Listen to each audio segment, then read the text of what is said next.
economic expansion. The empire had a substantial economic infrastructure of harbors, mines, quarries, brickyards, olive oil factories, etc.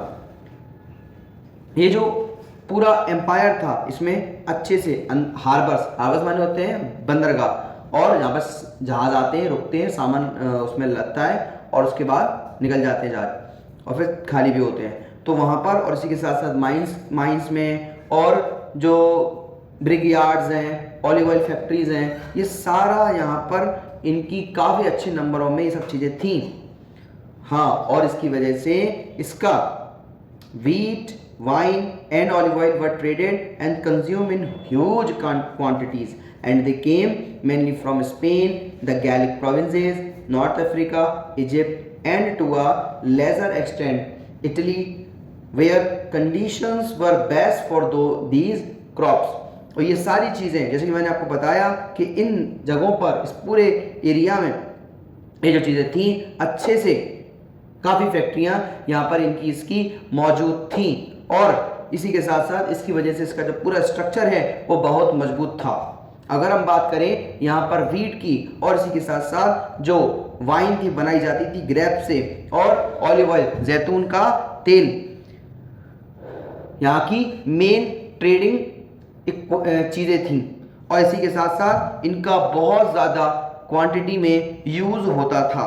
और ये main type से Spain और कई सारे gallic provinces, और अगर हम बात करें नॉर्थ अफ्रीका, इजिप्ट और कई कुछ हिस्से में थोड़ा बहुत जो है इटली से आती थी, जहाँ पर ये जो फसलें हैं, ये जो क्रॉप्स हैं, इनके लिए बहुत अच्छा जो कंडीशन था वो मौजूद था। कंडीशन जो थी, बहुत अच्छी कंडीशन जो है वो मौजूद थी। और अगर हम बात करें कि अगर जो यहाँ पर वाइन थी और जो ऑलिव ऑयल वगैरह ये सब चीज़ें थी, और भी जो कई टाइप की फ्लूइड चीज़ें थी या लिक्विड चीज़ें थी, वो ऐसे कंटेनरों में होती थी। इनको कहते थे हम एम्फोरा कहते थे। और ये इस टाइप के जो वेसल्स हैं या मटके कह सकते हो, ये जो मटके हैं, इन मटकों के छोटे छोटे टुकड़े जो है हमको बहुत बड़ी एक डिजिट्स में मिले हैं। और कि अगर हम बात करें कि ये जो चीज़ें हैं वो रोम में मॉन्टी टेस्टिक्यू जगह पर, और रोम की एक जगह है जिसका नाम है मॉन्टी टेस्टिक्यू से हमको करीबन 5 करोड़ से ज़्यादा जो मटके हैं या जो एम्फोरे हैं, उनके हमें क्या मिले हैं, रिमेन्स मिले हैं। और जो कई सारे जो आर्कियोलॉजिस्ट रहे हैं, उन सभी ने इन मटकों के, इन एम्फोरा या कंटेनर के जो टुकड़े हैं उनको जोड़ करके ये पता लगाने में वो यहाँ पर सक्सेस रहे कि आखिरकार इनमें क्या ले जाया जाता होगा। और इसके अलावा अगर हम बात करें इससे कि कई सारी चीजें जो हमको यहां से मिली, जो एक मिट्टी थी, और इसी के साथ साथ यहां पर ये जो चीजें थी जो हमको मेडिटेरियन इलाकों से मिली थी, और उन इलाकों से जो एक चिकनी मिट्टी होती है जिससे ये लोग ये चीजें बनाते थे, उनसे जब उस एरिया की मिट्टी से ये जो चीजें, ये जो हमारे पास रिमेन्स थे, टुकड़े थे, उनको जब मिलाया है उनसे, तो वो वहां पर कि यहाँ इस जगह बनते होंगे, ये चीज को पूरे तरीके से यहां पर बताने में बिल्कुल सक्सेस रहा। इस तरीके से हम यहां पर बात कर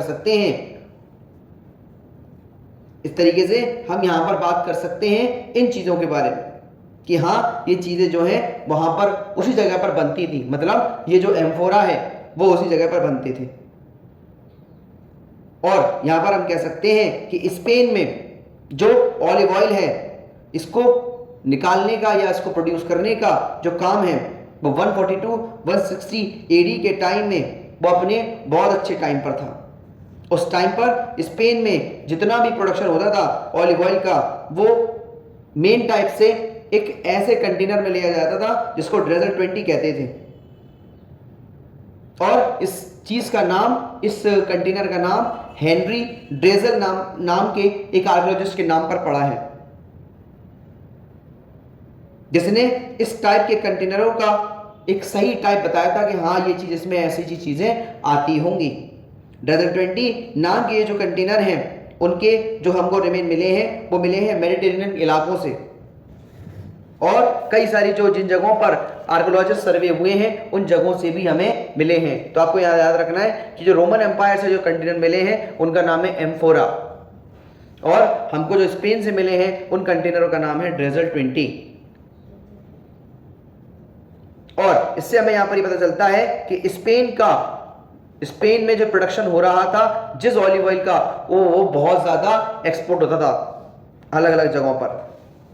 इस तरीके से अलग अलग टाइप के जो यहां पर जो एम्फोरा रहे हैं, अलग अलग टाइप के जो एम्फोरा रहे हैं, वो सभी जो एम्फोरा के हमको क्या मिले हैं, जो कई सारे हमको रिमेन्स मिले हैं, एम्फोरा के जो कई सारे हमको रिमेन्स मिले हैं यहां पर, उसके जो अलग अलग टाइप के हमको क्या मिले हैं, एम्फोरा मिले हैं, उसके बेस पर हम यहां पर जितने भी आर्कियोलॉजिस्ट रहे हैं वो इस बात को बता सकते हैं कि जो स्पेन का जैतून का तेल है या फिर जो ऑलिव ऑयल है का जो प्रोडक्शन है वो अपने जो इटालियन उनके जो कॉम्पिटिटर्स थे उनसे जो ये ऑलिव ऑयल का जो पूरा मार्केट है उनसे छीनने में क्या रहे, सक्सेस मिल गई उनको, बिल्कुल अच्छे तरीके से सक्सेस में रहे।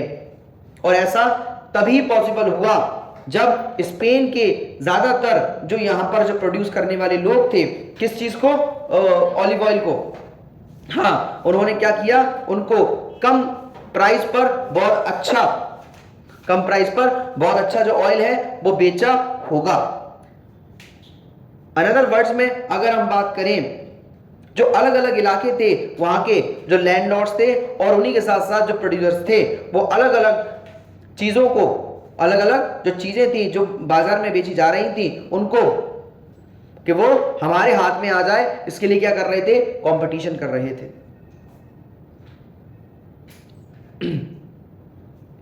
और इसी के साथ अगर हम बात करें अफ्रीका की, अफ्रीका का जो हिस्सा है नॉर्थ अफ्रीका, यहां पर जो डोमिनेंस रहा इनका, जैसे कि नॉर्थ अफ्रीका के जो लोग थे, जो प्रोड्यूसर्स थे, उन्होंने जिस तरीके से स्पेन के लोग थे जिन लोगों ने अपना पूरा कब्जा जमा रखा था मार्केट पर, किस बेस पर, ऑलिव ऑयल के बेस पर, उन लोगों ने भी अपना एक बहुत अच्छा जो जगह है वो बना ली थी। और 3rd और 4th सेंचुरी के ज्यादातर इलाकों में उनका जो इलाका था उसका क्या रहा, बहुत अच्छा नाम रहा, किस बेस पर, कि उन लोगों के यहां बहुत अच्छा ऑलिव ऑयल प्रोड्यूस होता था और लोग उसको खरीदते थे। और उसके बाद बात करें हम 420 एडी के बाद, 420 एडी के बाद यहां पर क्या हुआ कि यहां पर जो जगह थी उसमें नॉर्थ अफ्रीका की जो डोमिनेंस थी उसको ईस्ट ने खत्म कर दिया, और 5th सेंचुरी और 6th सेंचुरी में एगियन और इसी के साथ south Asia, minor Turkey, Syria और पैलेस्टाइन, इनके जो ट्रेडर्स थे वो लोग जो ग्रेप वाइन थी और इसी के साथ जो ऑलिव ऑयल है क्या बन गए, उसके मेन एक्सपोर्टर बन गए। और अगर हम बात करें वेनेवर जो मेडिटेरियन सी के जो बाजार थे उनमें जो अफ्रीका से आने वाले जितने भी कंटेनर थे उनमें धीरे धीरे एकदम से क्या होती चली गई, कमी आती गई। और ये मेन जो सारी एक्टिविटीज थी उनके साथ साथ तो जितनी भी जगह थी उन सभी जगहों पर जो प्रॉस्पेरिटी है वो बहुत ज्यादा दिखाई दे रही थी। और इसी के साथ साथ ये जो सारी चीजें हैं उनकी जो एक फ्लॉरिशमेंट था और इनकी जो दिन पे दिन जो क्वालिटी थी और उनके प्रोडक्शन और इसी के साथ साथ कम्युनिकेशन और उनकी जो कैपेबिलिटी है उसके अकॉर्डिंग धीरे धीरे या तो बहुत ज्यादा बढ़ गया या एकदम से कमी होती चली गई या वो कम होती गई। Transport of particular goods and on quality of those goods. The empire included many regions. इन एम्पायर्स में बहुत सारे रीजन्स थे that had a reputation for exceptional fertility. Campania in Italy, Sicily, the Fayum in Egypt, Galilee, Byzacium Tunisia, southern Gaul called Gallia, Narbonensis and Baetica, southern Spain. ये सारी जो जगह हैं, अगर हम बात करें इटली में कौन सी जगह, कैंपेनिया, ये सभी जगहों के नाम है वो फेमस थे। क्यों? अपनी फर्टिलिटी की वजह से। इन जगहों की जो मिट्टी थी उसमें बहुत फर्टिलिटी थी। इटली में कैंपेनिया, सिसिली, इजिप्ट में फायूम, गैलीली, बाइजेकियम ट्यूनिशिया में, और गोल जिसे इस जगह को क्या कह रहे हैं, गैलिया नार्बोनेसिस, और बाइटेकिया कौन सी जगह है ये, सदर्न स्पेन, बाइटिका। स्ट्रेबो और प्लिनी ये दो ऑथर्स के नाम हैं। कौन है? ऑथर्स हैं, इनके नाम है ये। उन लोगों ने क्या किया, उनके अकॉर्डिंग ये सभी जगह जो है वो बहुत अच्छी पॉपुलेशन वाली थी और सबसे ज्यादा ये लोग रिच भी थे। कुछ लोग इनमें बहुत ज्यादा कैसे थे, बहुत ज्यादा रिच थे। और सबसे अच्छी क्वालिटी की जो ग्रेप वाइन है वो कहां से आती थी, कैंपेनिया से। सिसिली और बाइजेकियम रोमन एम्पायर को बहुत बड़ी क्वांटिटी में क्या देते थे, वीट का एक्सपोर्ट करते थे। गैलीली में बहुत ज्यादा अच्छी जो कल्टीवेशन है वो किया जाता था। और यहां पर एक हिस्टोरियन है जिसका नाम है जोसेफस, लिखते हैं कि इस जगह के जितने भी लोग थे वो अपनी लैंड के एक एक जो इंची जो जमीन थी उस पर क्या कर रखी थी, उनने कल्टीवेशन किया था। और अगर हम बात करें स्पेन के ऑलिव ऑयल की अगर हम बात करें यहां पर जो इसका सदर्न एरिया है उसमें ग्वाडलक्विविर एक रिवर है, उसके पूरे जितने भी उसके बैंक के साथ साथ जितनी भी बनी हुई जितनी भी जो बस्तियां थी, जो घर थे, और जो एक लैंड ओनरशिप जो थी वो कहां से आती थी, फंडी। लैंड ओनरशिप आगे लिखा है फंडी, वो थे। उन सभी जगहों से ये सारी चीजें आती थी।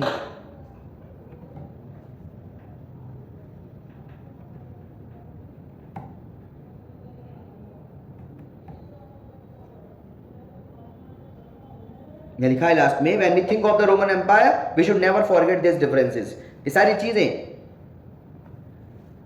we should also be careful not to imagine that because this was the ancient world their forms of cultural and economic life were necessarily backward or primitive.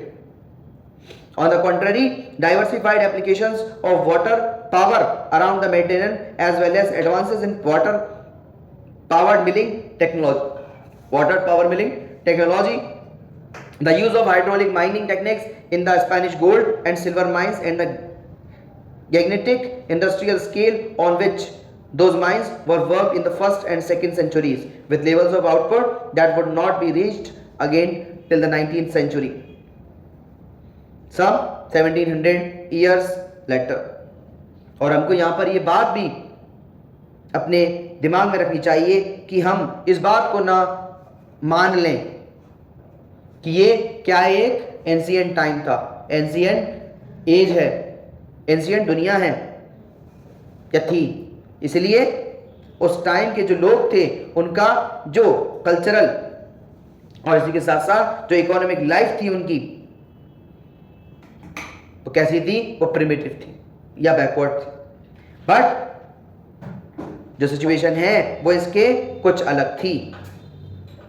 Mediterranean के जो आसपास की जगह है वहां पर जो वाटर पावर है उसका बिल्कुल सही तरीके से इस्तेमाल किया जाता था। और इस टाइम पर जो वाटर पावर है उससे क्या चलाई जा रही थी, मिल्स चलाने की जो टेक्नोलॉजी है उसमें बहुत अच्छा सक्सेस भी हुआ।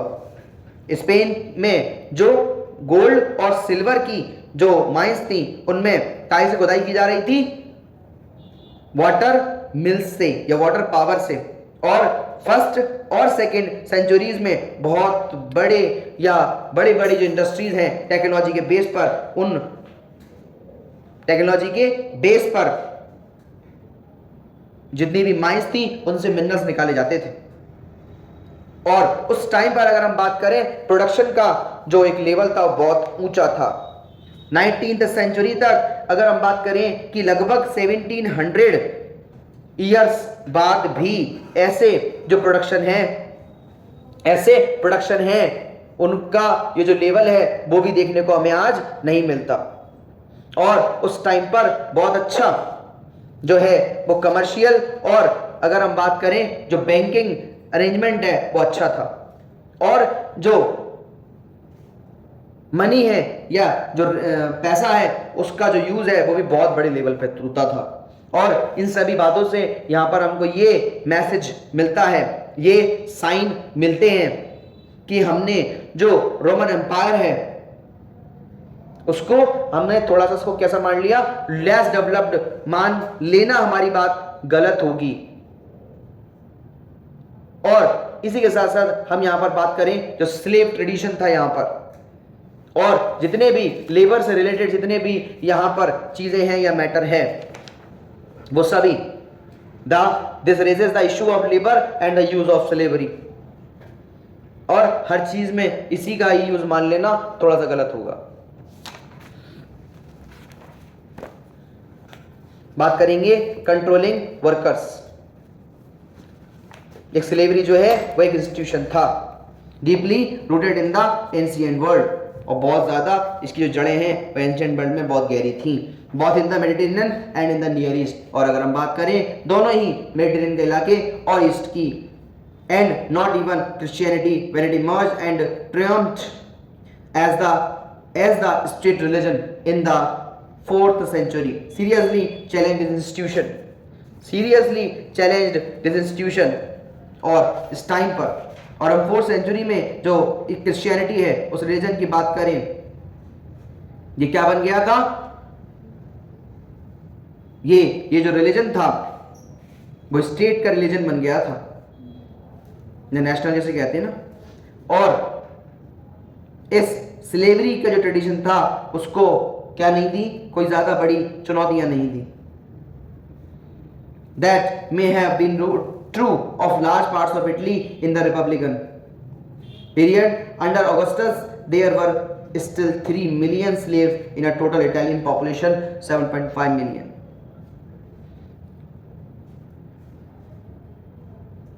और इस बात को समझें कि इसका मतलब ये नहीं कि रोमन एम्पायर की जो पूरी इकोनॉमी थी उसमें ज्यादातर जो लेबर या ये कहें कि सारा का सारा जो स्लेव हैं उनकी तरफ से ही काम किया जाता था।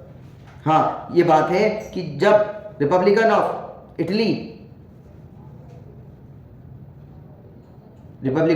इटली के मामले में ये बात सही हो सकती है, जहां ऑगस्टस के टाइम पर इटली की जो टोटल पॉपुलेशन थी वो थी 75 लाख की जो पॉपुलेशन थी उसमें 30 लाख स्लेव्स थे।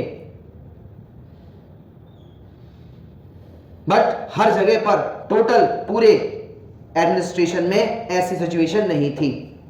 उस टाइम पर जो स्लेव्स हैं उनको कैसे देखा जाता था, उनको ऐसे देखा जाता था जैसे कि इन्वेस्टमेंट के नजरिए से देखा जाता था। And at least one Roman agricultural writer advice landowners against using them in context where too many might be required, for example for harvest, or where their health could be damaged, for example by malaria। और कम से कम जो Roman empire का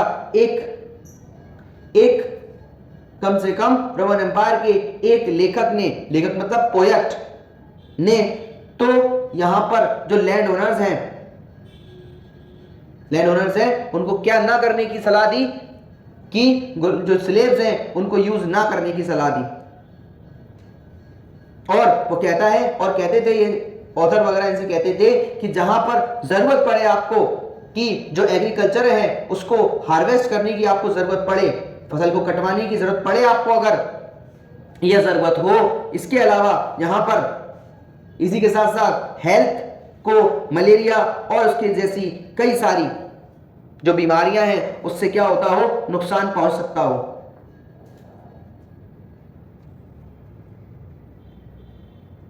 और यहां पर ऐसे जो thought थे वो स्लेव्स के तरफ जो एक सिंपैथी थी, सिंपैथी नहीं बल्कि किस पे डिपेंड करता था, एक हिसाब किताब पर डिपेंड था। On the other hand, if the Roman upper classes were often brutal towards their slaves, ordinary people did sometimes show much more compassion. कि जो एक ऑर्डिनरी लोग थे वो उनके तरफ क्या दिखाते थे, दया, कंपेशन, दया दिखाते थे। और वैसे तो जो उनकी तरफ स्लेव जो रोमन अपर क्लासेस जो थी उनके लिए बहुत ही ज्यादा बुरा व्यवहार रखते थे। See what one historian says about a famous incident that occurred in the region of Nero. और आप देखें कि इस इलाके में, कौन सा इलाका है, जो नीरो का जो इलाका है उसमें एक इंसिडेंट हुआ, उसके बारे में एक हिस्टोरियन क्या कहता है।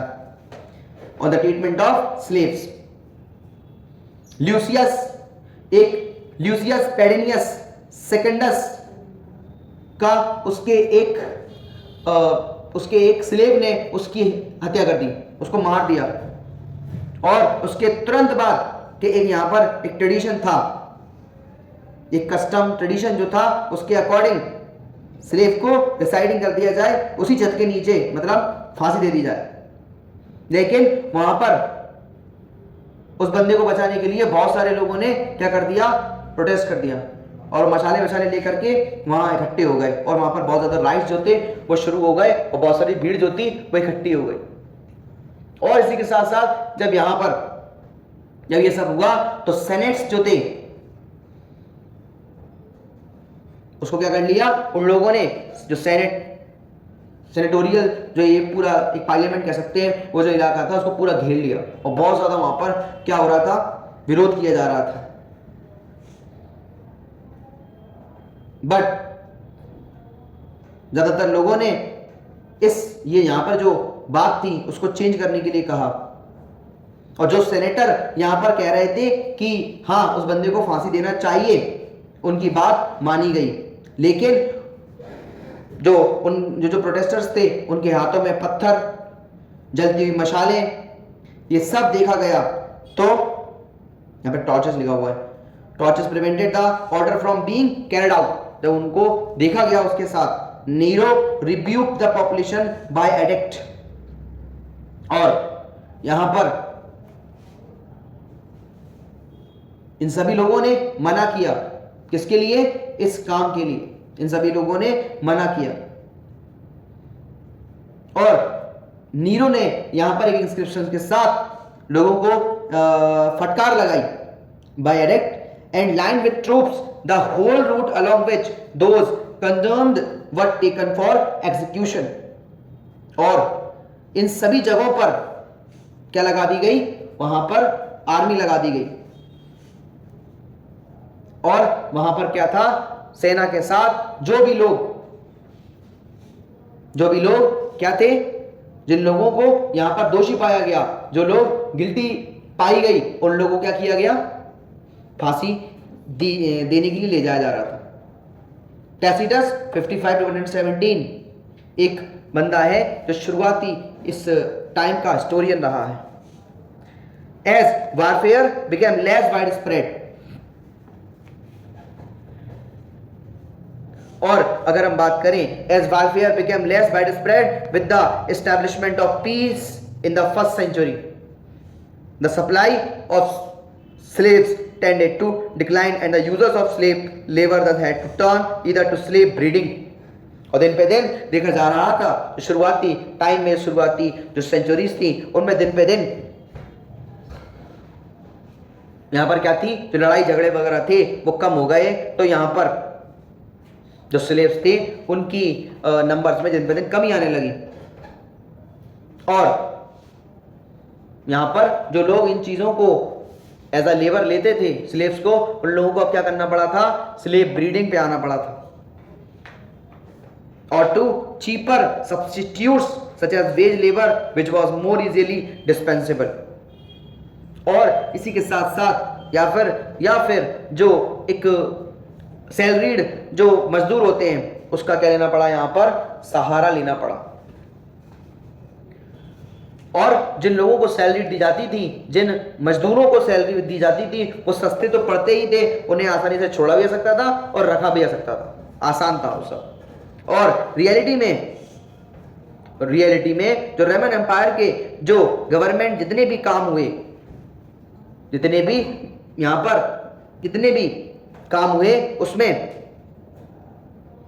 उसमें यहां पर किन लोगों का, वो फ्री जो लेबर थे उनका यूज किया जाता था, क्योंकि यहां पर जो स्लेव लेबर है वो महंगा था इसलिए।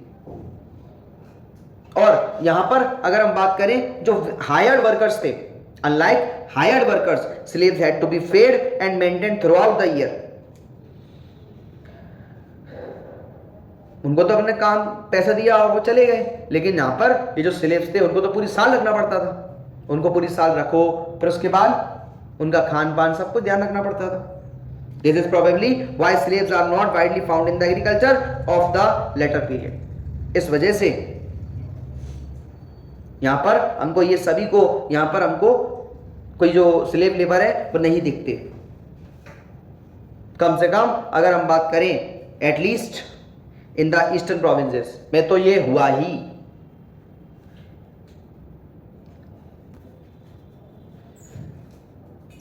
और अगर हम बात करें, लिखा हुआ है on the other hand they and freedmen, that is slaves who had been set free by their masters were extensively used as business managers, where obviously they were not required in large numbers. Masters often give their slaves or freedmen capital to run business on their behalf or even business of their own।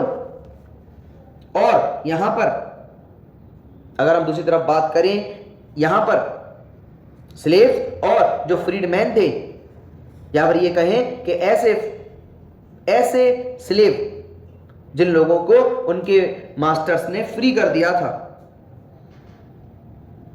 और दिन पे दिन इनको as a manager, business manager दिन पे दिन appoint किया जाने लगा। और इसी के साथ साथ अब उनकी ज्यादा बढ़ती हुई, अब उनका नंबर बढ़े ना बढ़े कोई जरूरत नहीं थी।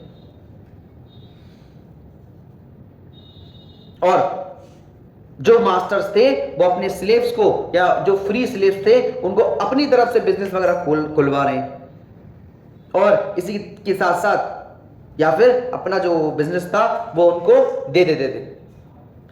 The Roman agricultural writers paid a great deal of attention to the management of labour. Columella, इसी के साथ साथ जो जितने भी रोमन एग्रीकल्चरल वाले राइटर्स हैं, उन्होंने यहां पर फर्स्ट सेंचुरी में किसके बारे में, जो मैनेजमेंट है लेबर का, उसके बारे में या उसकी तरफ बहुत ध्यान दिया। और साउथ स्पेन, सदर्न स्पेन से आए फर्स्ट सेंचुरी के जो ऑथर हैं कोलुमेला ने यहां पर इस बात के लिए क्या की थी, सिफारिश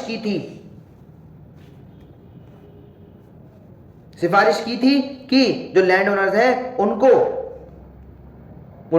अपनी जरूरत के हिसाब से डबल चीजें रखनी चाहिए कंजम्पशन के लिए, या जो उनके टूल्स वगैरह होते हैं, वो चीजें जो यूज हो रही हैं उनके एग्रीकल्चर में या और उनके बिजनेस में, वो उनको कैसी रखना चाहिए, डबल रखना चाहिए। इसलिए क्यों, क्योंकि हमेशा प्रोडक्शन हमेशा बराबर होता रहे, और क्योंकि यहां पर there was a general presumption among employers that without supervision no work would ever get done. क्योंकि वो यहां पर कह रहे हैं बिना सुपरविजन के,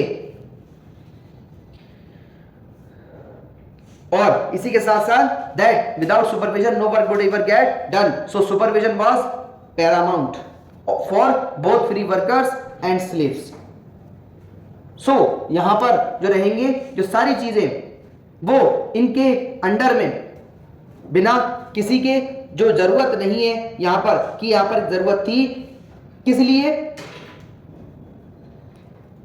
कि जिन लोगों को एम्प्लॉयमेंट में रखा जा रहा है, जिन लोगों को अपॉइंट किया जा रहा है, या सीधी सीधी एक आम बात थी कि जो लोग क्या करेंगे, जो लोग यहां पर सुपरविजन में रहेंगे, यानी कि देखभाल के बिना कभी भी कोई काम ठीक से नहीं करवाया जा सकता। मतलब कि किसी ना किसी को सुपरविजन में तो रहना ही पड़ेगा, रखना ही पड़ेगा, काम करवाना है तो। इसलिए जो फ्रीडमैन थे और जो स्लेव थे, दोनों ही टाइप के जो यहां पर जो लेबर थी, दोनों ही टाइप की जो लेबर थी, वो बहुत ज्यादा इंपॉर्टेंट फैक्ट था। सुपरविजन को यहां पर सिंपल बनाने के लिए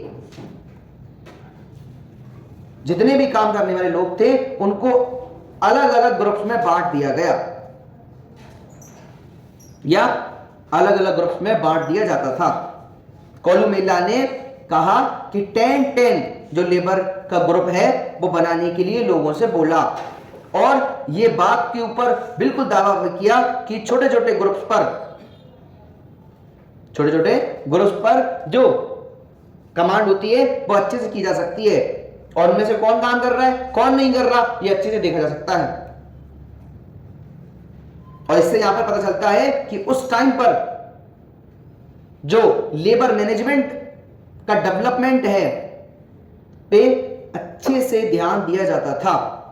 और एक Pliny the Elder, the author of a very famous natural history, condemned the use of slave gangs as a vast method of organizing production, mainly because slaves who worked in gangs were usually chained together by their feet. Pliny कहते हैं, Pliny Elder हैं, कहते हैं, और इसी के साथ ये कौन है, फेमस, कौन है ये, फेमस नेचुरल हिस्ट्री के कौन है, राइटर हैं। इन्होंने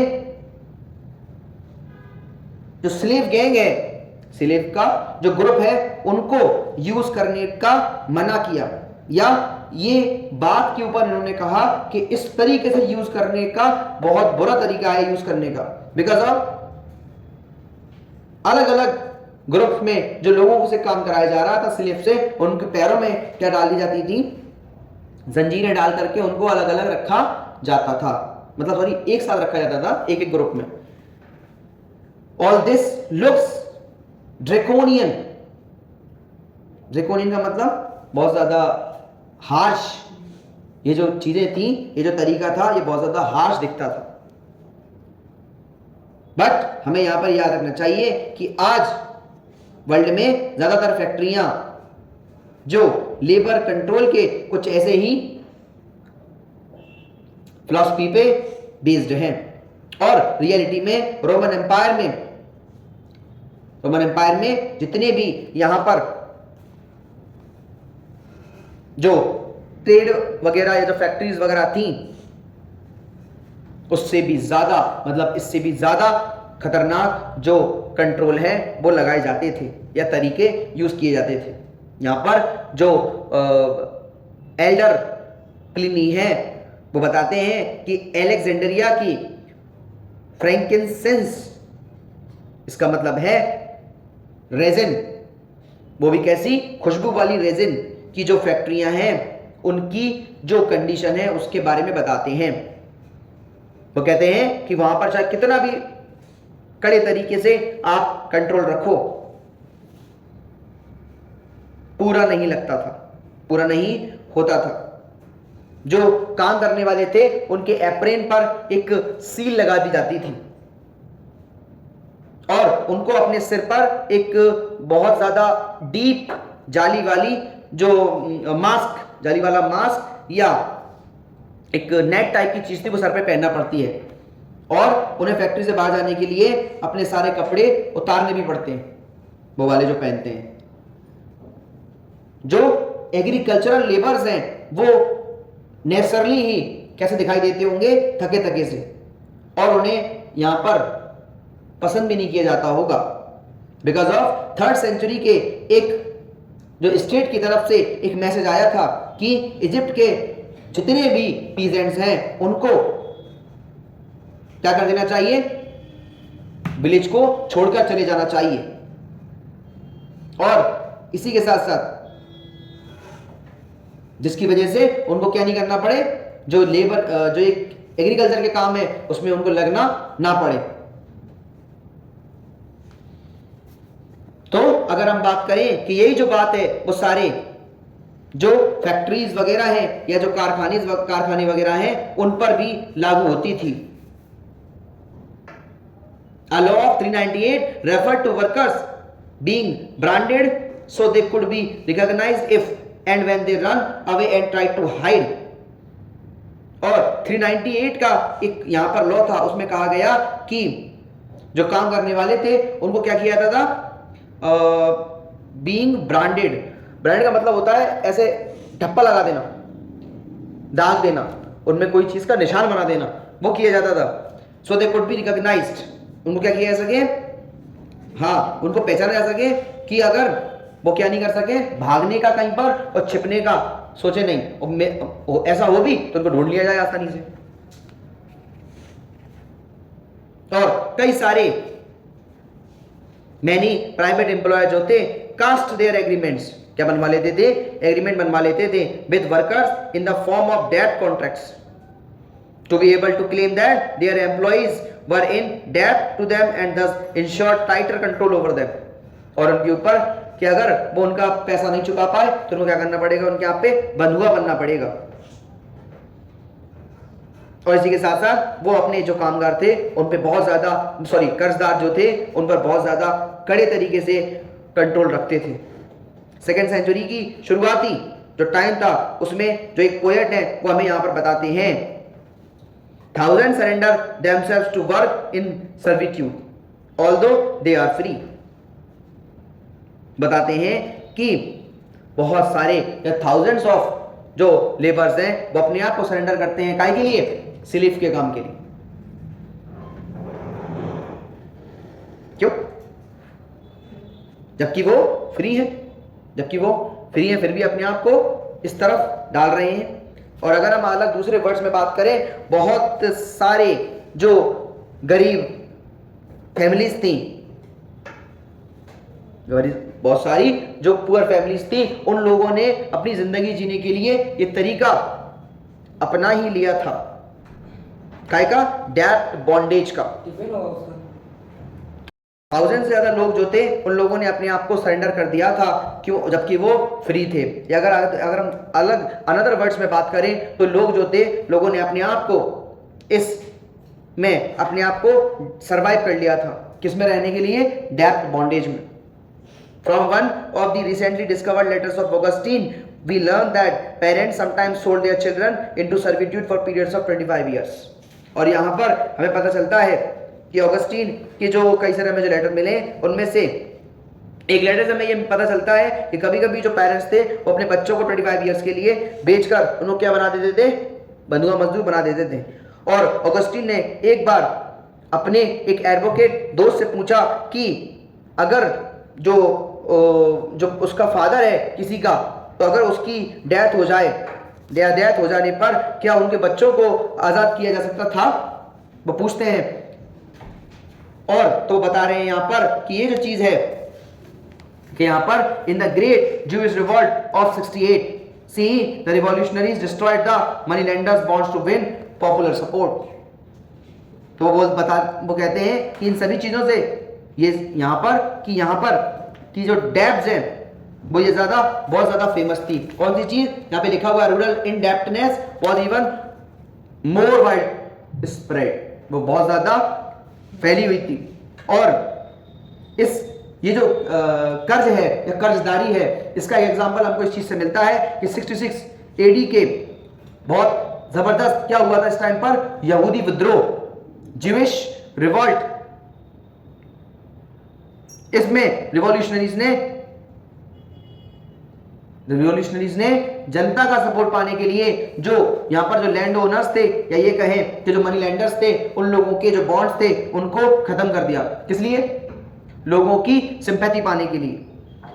और बगल में दिया है a rebellion in Judea against Roman domination which was ruthlessly suppressed by the Roman in what is called the Jewish war. और जो ये यहूदी विद्रोह है जुडिया में एक जगह है, उसमें किसी के खिलाफ हुआ था? रोमन एम्पायर के खिलाफ हुआ था, और जिससे रोम के लोगों ने क्या कहा? ज्यूइश वॉर कहा, और इसको बहुत कड़ाई से क्या कर दिया? खत्म कर दिया।